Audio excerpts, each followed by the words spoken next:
Welcome to Home Safe Home, Kitchen Confident. We're here today in the kitchen, the heart of the home, to talk about potential hazards that could be dangerous to a senior or someone living with visual impairment. As we go through the room, we'll give you a few things to check and some quick fixes that'll make the room a safer place. Let's begin by looking at the layout and general condition of the room. Make sure that there's a clear path through the room and that the appliances are easy to access.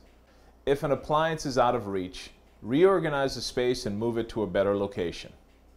Next, examine the countertops and floors for mold.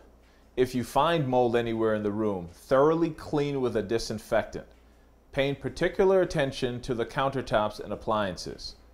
Untreated mold can be a serious health hazard. Proper lighting is key to keeping any room safe. Check each fixture and replace any burnt out bulbs. Consider using CFL light bulbs. These bulbs use quarter the amount of energy as incandescent bulbs, so they save you money on your energy bills, and they last 8 to 15 times longer. Next, take a look at the floor of the room. If there are any loose rugs on the floor, remove them.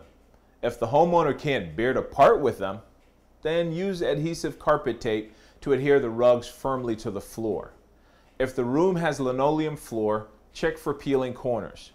Raised flooring and loose rugs are a serious tripping hazard and can be dangerous for the homeowner. If the general condition of the flooring is good, but peeling is occurring, use double-sided adhesive tape to re-adhere the flooring. Test all appliances to make sure they're working properly.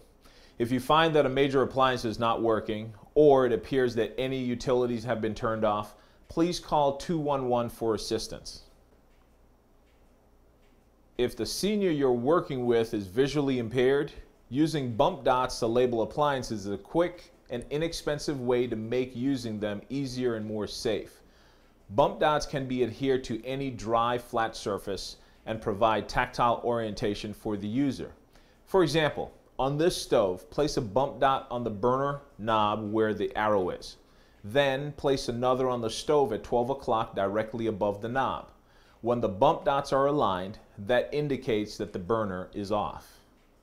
Make sure that the kitchen utensils and small appliances are in locations that are both accessible and familiar to the homeowner.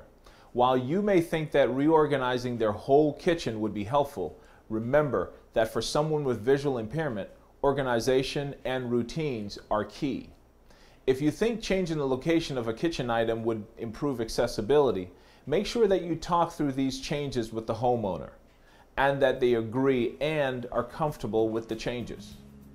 We hope that you've been able to use the tips we've discussed to make some improvements to the kitchen you are assessing. While these quick fixes are certainly valuable, if you've come across more extensive problems, including cracked countertops, broken appliances, or exposed wiring, you may need to bring in outside help.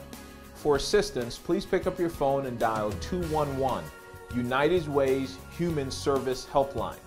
For additional help, contact Rebuilding Together Pittsburgh at 412-922-0953. Again, that number is 412-922-0953. Or for vision-related issues, call Blind and Vision Rehabilitation Services at 412-368-4400. Again, 412-368-4400.